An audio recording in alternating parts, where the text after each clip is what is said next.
Hello my friends, what's up, and welcome back to my channel. Welcome to today's video, which in the beauty industry, this is old news. This released about a week ago, and here I am a week later putting up a video. But we still gotta talk about it because you guys know I love me a good Natasha Denona eyeshadow palette. I love picking these up and trying them out. Her formula hardly disappoints, so at least for me.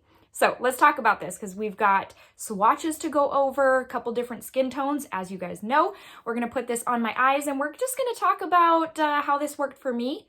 Maybe that will help you decide on whether it's right for you. Maybe you already picked it up and you're just watching to hang with me. So, all right guys, let's go ahead and jump right into this video. So as per usual, her box resembles the palette. That is the norm for her. This does come with 15 eyeshadows. It is the smaller $65 palette, which we all know and love. It's definitely more attainable for a lot of people. And recently she just released that $129 palette, the Circo palette, Circo Loco. And so it just makes sense that this follow-up would be a $65 palette. It is made in Italy, 24-month shelf life, which I have found to be typical for her.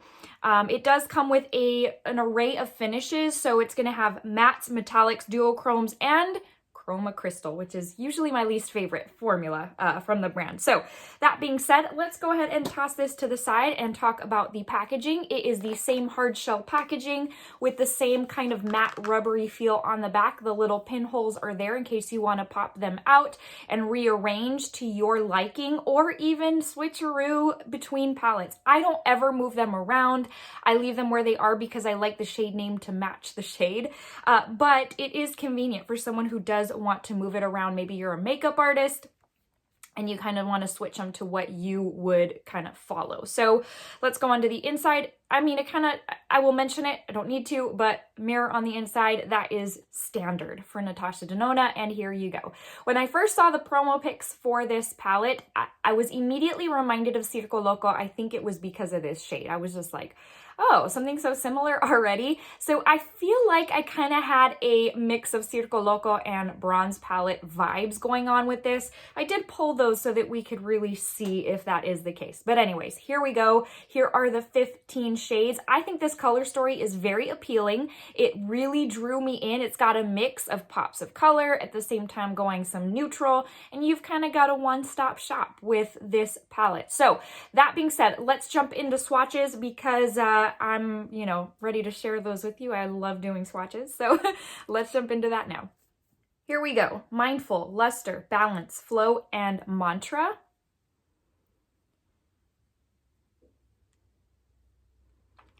Now, I'm going to be completely honest with you guys. I have been out of town for the past few days. So this box was waiting for me at my mom's house. And I haven't taken the time to do my research on which of these are the cream to powder formulas. I will tell you though, just by swatching it and looking at it, that Mantra and Mindful feel and look like her cream to powder matte formula. I love that formula. It is so awesome. Not a lot of people, well, I won't say a lot, but some people don't like it. And, it's kind of a love or hate relationship with that type of formula. And for me, it is well worth it. I love me that formula by the brand. So let's go ahead and go into row number 2. For the second row, Aura, Vigor, Relief, Equilibrium, and Breath. This one right here is kind of the lightest, I wouldn't say more powdery of the bunch. And like I said, it's the one that reminded me of the Circo Loco palette.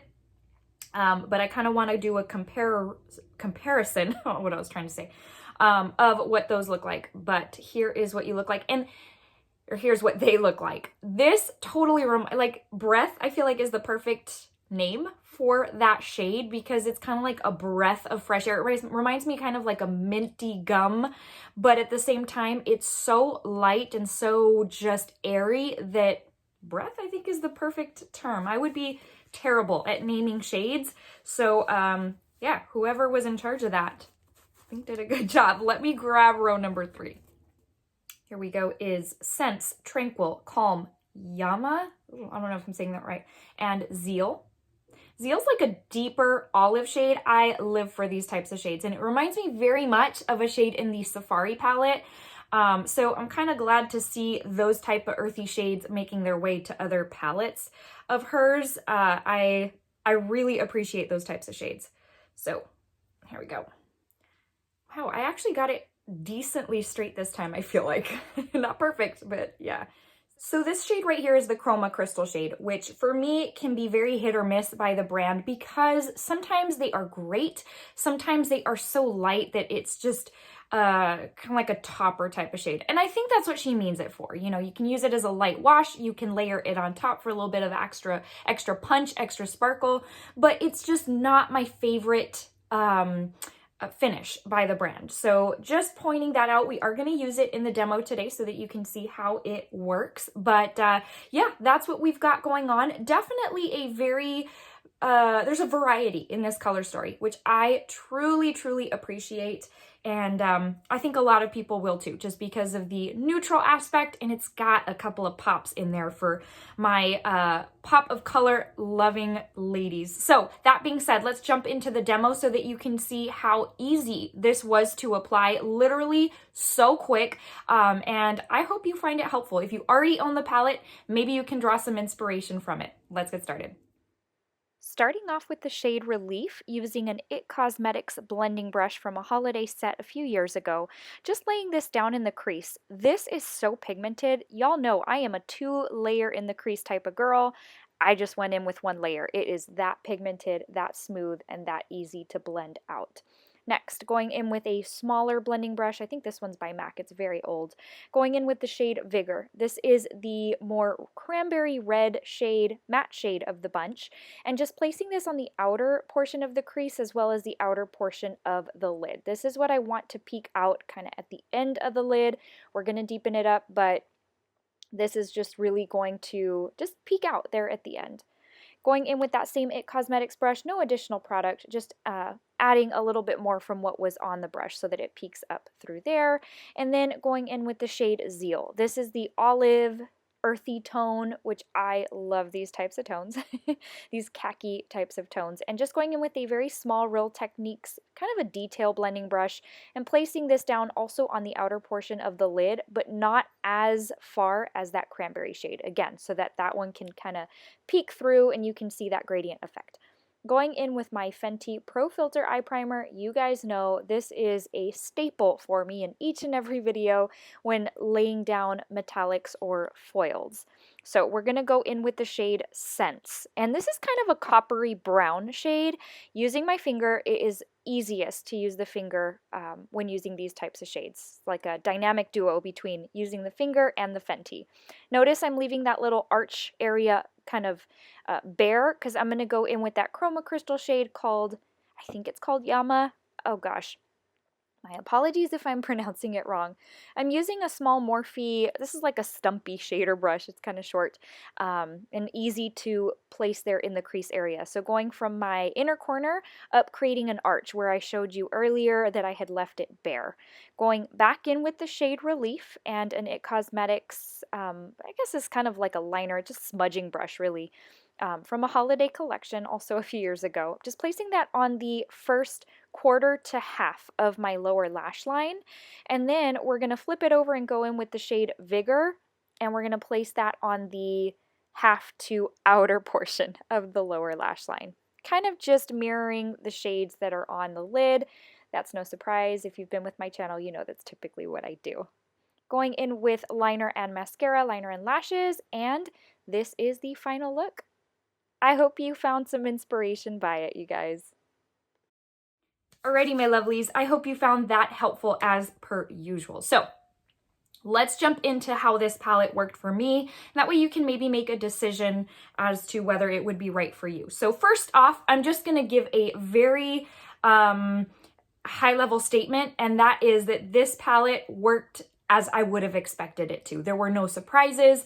I don't really think there were any duds. We'll talk about one of the shades here in a second, but overall, it really was the same quality that you would expect from Natasha Denona. I feel like that's always the question because some people love the palettes. There are others that some people really dislike. They say that the quality kind of varies. She changes up her formula from palette to palette, and that really turns people off. And I understand that. I, for one, and this is just me, I tend to go against the grain. A lot of times what people hate, I end up really loving. For me, it's been a while since there has been a palette that I have not liked from Natasha Denona. It's been a while. Even if I don't love it, I really like it, I still don't dislike it. You know what I'm saying? So it's been a very long time. There's some, yes, that I love more than others. I think the Circo Loco is my favorite palette of hers ever, but there's just great stuff in her palettes, and this is part of that. I would group that into a great palette. So already giving that away. But let's talk about the mattes. There is quite a bit of kickback, but I have found that to be the case with her mattes, especially the $65 ones. When I dip a blending brush into a matte, like it goes poof. Like it's really weird because it literally not explodes. That's such a random word for this, but like literally when I dip in, it goes poof, and like the whole area around it has powder on it. And I am not an aggressive person when it comes to dipping my brush into an eyeshadow shade. So there is that. I don't know if that's a turnoff for some of y'all, if that's a deal breaker. It's never a deal breaker for me. So, but I just want to let you know because there is quite a bit of that. Also, there are about 3 cream to powder formulas in here. So you just kind of be mindful of that. And I may be wrong on this, but I'm going out on a limb without having looked it up and telling you that I think it's, what is it? Mindful, Mantra, and then I think Equilibrium is one of them. If I am wrong, don't hesitate to let me know in the comment section below. Again, this is kind of I didn't have time to do my full research on this before making this video. I was out of town, kind of busy, and wanted to get this video up. But based on what I know and am familiar with from the brand and that finish, just because I do love that finish or that formula, that's what they feel like, and that's definitely what they look like. The Chroma Crystal, it's okay. I would say it's not one I terribly dislike. It's also not one of my favorites. I can always take or leave the Chroma Crystals, I feel like, because more often than not, they're just a sheer topper that I don't use a whole lot. So there is that, but some people really love them. I love that she's putting in these neutral type of shades, not neutral, these earthy type of shades like the Safari palette. And then, like I said, there's a whole bunch of just, I love the color, the mix of the color story. As far as the metallics, they perform just as well as I would expect. I always use my finger and I go in with Fenty Pro Filter Eye Primer. Those two are a given for me, not only with these formulas, but other brands as well. And it is the best way to bring out the richness and intensity of an eyeshadow, a metallic / foiled eyeshadow. So just letting you know that as well. You know, if they apply a little bit different on just a dry lid or a different type of primer, I am not sure. I have been using that method of Fenty Pro Filter and my finger on a metallic foiled eyeshadow for several years probably at this point. It's just the best way that works for me. I love the intensity of these shades. They are very rich. They are very opaque. And I really don't think there's any duds. I will tell you that this Breath shade is definitely not my favorite. I want to show you a comparison of this because I honestly had thought about this shade. Once I opened this palette, I was like, oh yeah, they're totally different. So this is Fun to Mime. And just to show you, one is like a spearmint green, the other is a very intense baby blue. So they are not the same in the least, but look, I'm having to do a double swatch because this one is so light. So I definitely would recommend going in with a white base maybe for that shade, especially if you're going to make it the focal point. In the crease, it's not my favorite. Those types of lighter shades are harder to build up, and in the crease, on me, they don't look great. So that is the comparison there. As far as the bronze palette, there really isn't a whole lot of similarity. Like I don't know why I thought, I feel like this has a lot of bronze palette in it. No, it really does not. So yeah, there are some neutral shades as you would find in here, like Balance from the Zendo palette and Suntan from the bronze palette. Different tones. One is deeper than the other, so really not much of a comparison there. Let me give you one more. So Luster from the Zendo palette is pretty much, it's a gold. And then here is Alloy from the bronze palette. So I mean, those are the greatest similarities that I saw, but look, one's more of a copper, one's more of a gold. So yeah, you might look at it and say, that looks similar. No, once you really start digging down, they are not. So I did not ever purchase the little 5-pan counterpart to the Zendo palette, but it just didn't call me. So I'm glad this one called to me a little bit more. I love this palette. $65 for me is well worth it.